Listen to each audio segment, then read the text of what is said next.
Kule Kisarawe, Pwani, mahali ambapo wengi hudhani ni mji tu wa kawaida, kuna siri ambayo vijana wengi hawajaitambua. Korosho.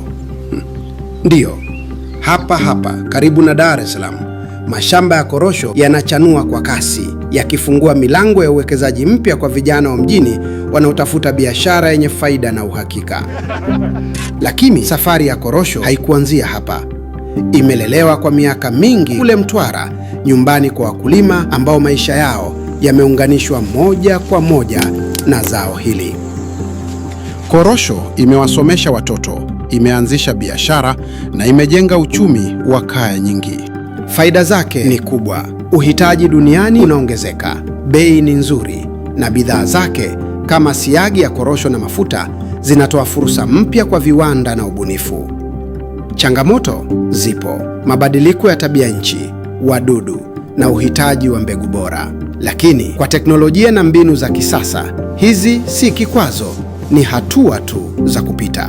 Leo Kisarawe na Mtwara zinasimama pamoja kuandika sura mpya ya kilimo cha korosho Tanzania. Na kwa kijana wa leo, hapa ndipo fursa ilipo. Mashamba yako, ubunifu wako na ndoto zako vinaweza kugeuza korosho kuwa biashara ya kesho.